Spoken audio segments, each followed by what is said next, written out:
I purchased a Graf gear set like a year ago and finally get around to finishing up.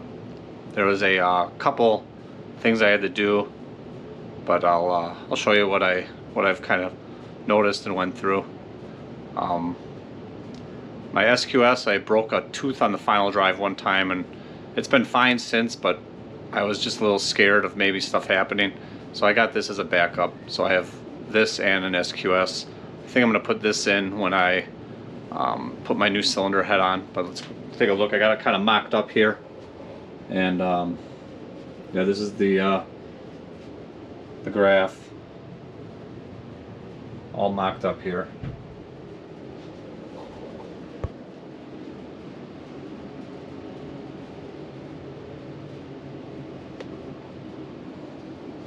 Some things like this didn't press on. They wanted me to weld it. I don't like that. If I talked to them and reordered one, I would make them put the ID of this hole to the right size. I'll go over that. I got that measurement. And at first they made the shift forks wrong, and I had to send them back, and they remade them, and now they fit correctly. So those are like the two big headaches about it. Other than that, it wasn't too bad. And then I originally purchased it with a 5th gear cuff, and after driving it around last year, my wife wanted to go to car shows and Cars and Coffee and all that, and I ended up bringing my car to it. I decided I wanted to keep 5th gear, so I had them make me a custom 5th gear. I can't even remember the ratio, but I'll go with the ratios and everything. I'll put it out there when I put it together. We'll go over it, but show you everything to put this together. I'm getting ready to test and set the preload on the output shaft bearings. So I put the case on and I torqued. You know, I don't need all, I mean, they say all the bolts, but that's my experience. This is good enough. Just get some bolts, torque them down so it's nice and tight. And then you have to put this plate on. But this is the race, right? It goes on here. You tap that down a little bit. And then this is the shim, the adjusting shim that goes on here. And then you put this plate on, and you know, obviously it fits in the small one here. And with that, you can adjust the shim. You adjust how much force it puts on the bearing. So I'm going to see what this shim is. So this shim, see what it has, and they have multiple sizes. I'll put on the right up on the screen right now all the sizes that they have and the part numbers, if you were wondering. But that's everything that they have right there. And this shim that I've tested before, I'm just double checking that it works because it was a long time ago. This shim is, I'm not even sure if it's going to focus, is 0.40 millimeters. So that's the shim that I have here that I'm going to be using. So I got started a little bit, but I just kind of tap it down evenly, get it kind of close. Rest, you can see it's loose and it's got a lot of thrust still. Right there. Now it kind of got solid. So I'll use that, and then I'll have the plate press at the rest. So here's the plate. And it goes on like that. This part goes through it. And just to mention, you know, it uses these Torx bits, and then the final install, you have to use red Loctite, but I'm not going to use red Loctite now because it's only temporary. But a lot of times these things strip, and when they strip, here you got a helicoil. So I don't even know how many I have helicoiled here, but it's really common. So don't freak out if you're putting it together and they strip, and then you got to pull it apart and helicoil them. So I went through, torqued these, the spec, which I'll pop up right now. But you can see the torque spec is 22 feet-pounds. And then we have this plate, and I torqued these down. And the torque spec for those, as you can see, I'll pop it up right now, is 31 foot-pounds. And with that together, I'll put up that sheet of the stuff, which is on here. You can see what I'm looking at, and it says a new bearing should be between 7 inch-pounds and 14 inch-pounds. And we'll see what I get here, which when I tested before was pretty good. But I have the thinnest shim, so I can't even go down anymore. It's the breakaway torque that they want, right? Like what it takes to break away. That's about right. It's all over the place, 13 to 16, but next step is to add the differential here and add the two together. So we're going to install this now and see what the preload is for the diff with that together. Alright, got the output shaft and the diff. You can see the oil pump gears out. We don't want that extra drag. So now I'll put it back together like I did last time to check the added drag on the preload. Back together, ready to check the preload. So before we were getting like 13 to 15, and you're supposed to add like 1.5 to 3 foot-pounds for the preload of this. So that puts us at like 14.5 to 18. So that's kind of what we want to see this needle bouncing around at.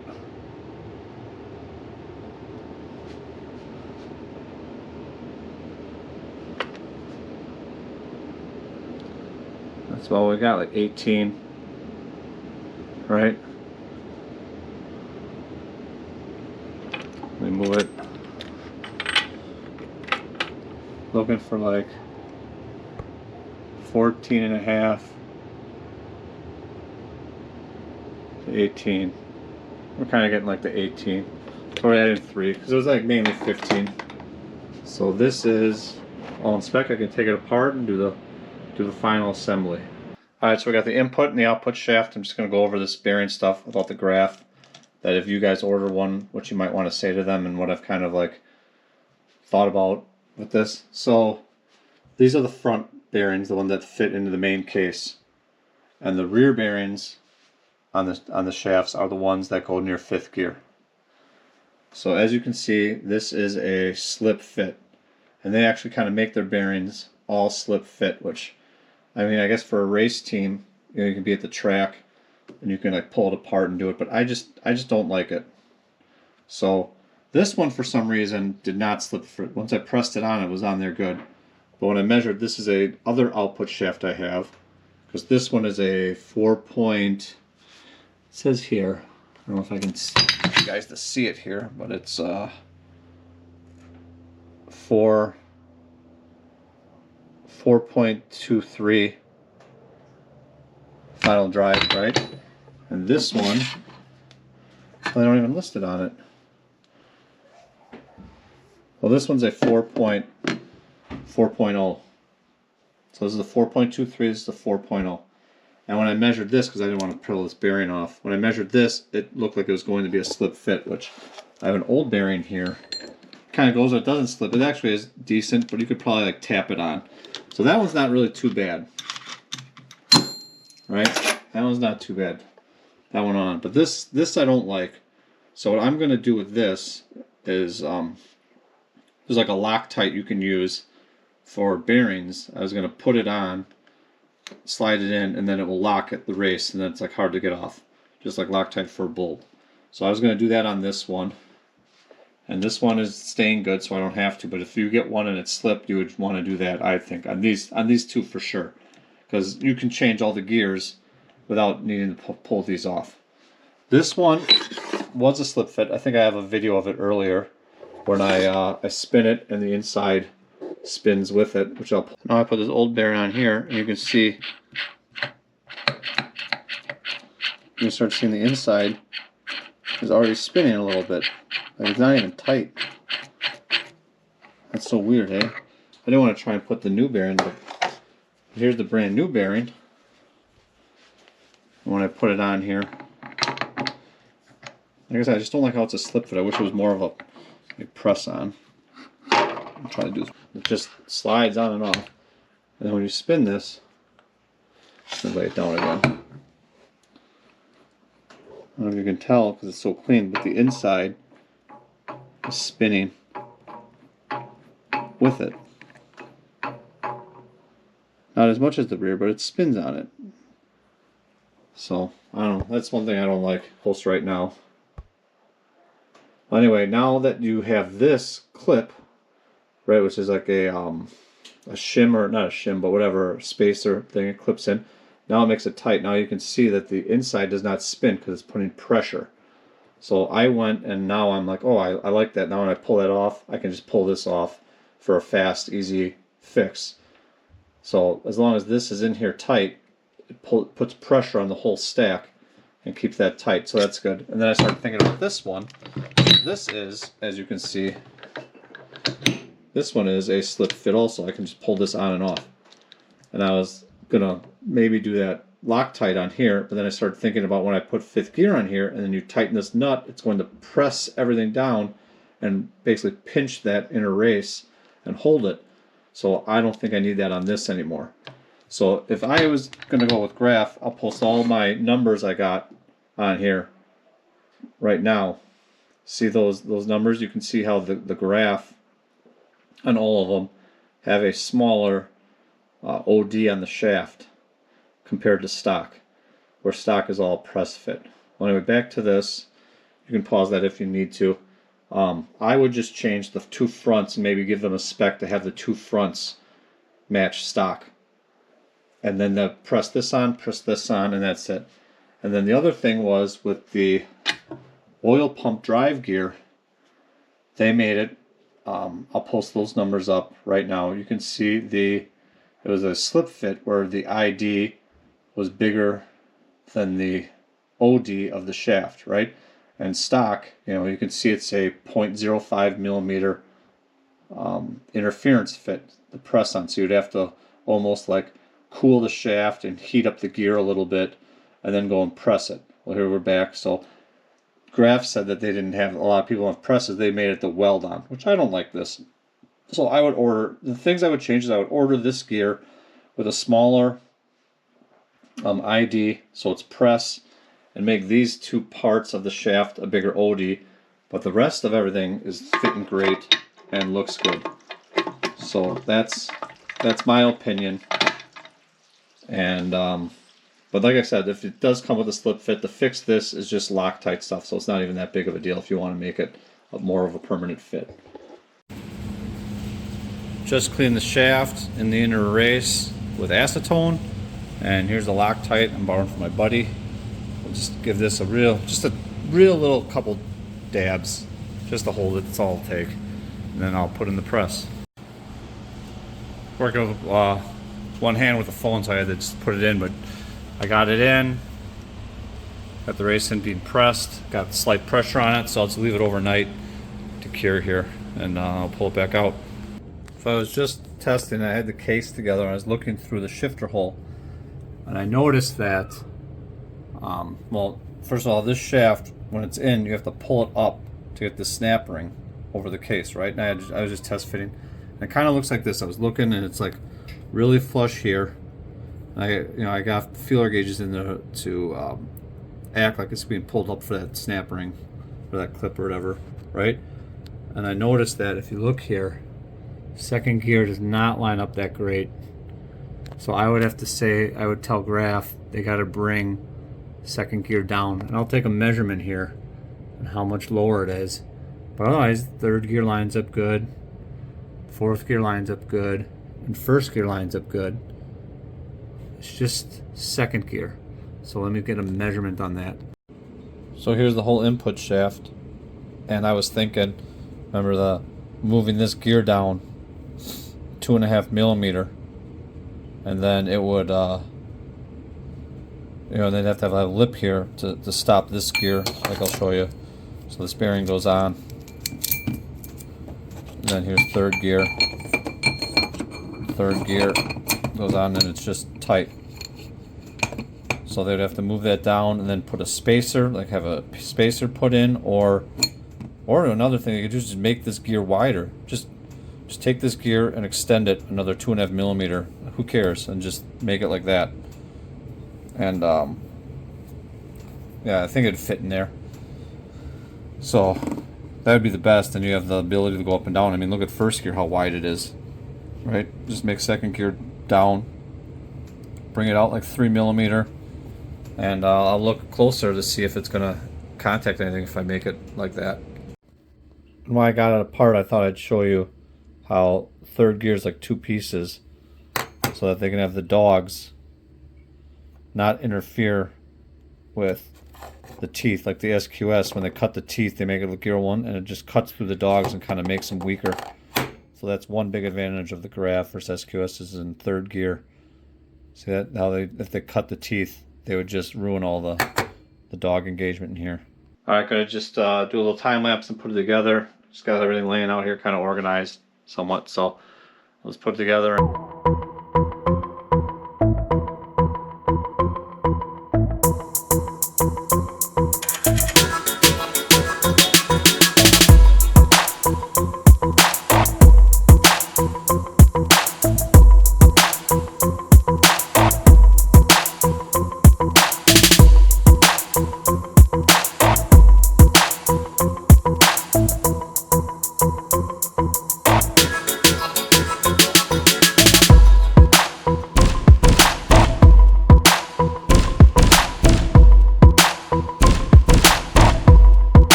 Alright, so put 5th gear on and was doing some testing, and I saw when I try and get in 5th gear, you can see it does not sink all the way down. I don't know if you guys can see that, right? But let me do 3rd gear. You can see how that goes all the way down where the opening or whatever, the slot is flush with the aluminum.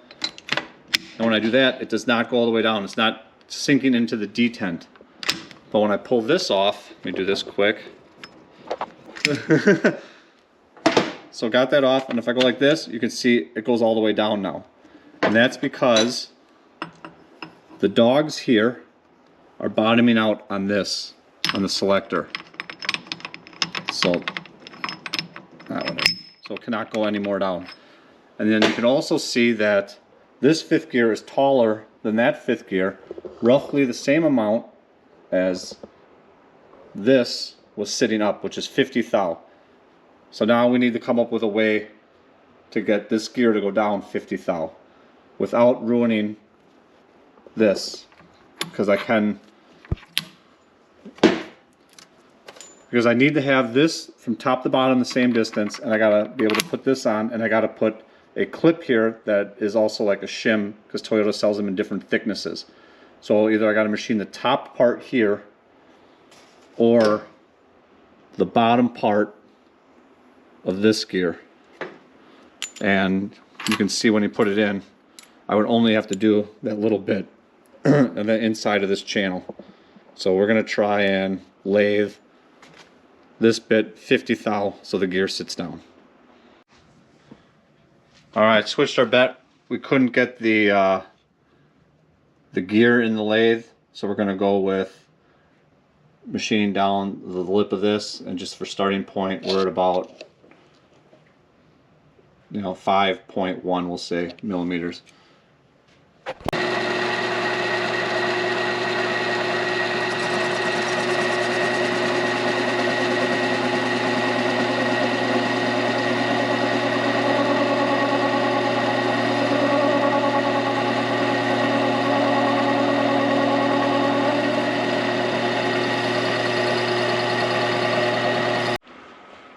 Took some more off.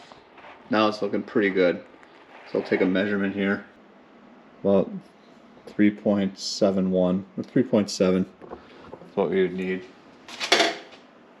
Let's see how it engages. If I can get this thing on here. If I can put it on straight. Alright. Perfect. That's it. And it goes down all the way. Alright, back home, and Harold just lathed the sleeve for me that you saw, and now I'm gonna put this back together. I almost forgot. I put this in the. If you really watch close on the time lapse, I did not put this bolt in, so I gotta put this bolt in and torque it. But I gotta do that, and then finish doing 5th gear. I'll do that here.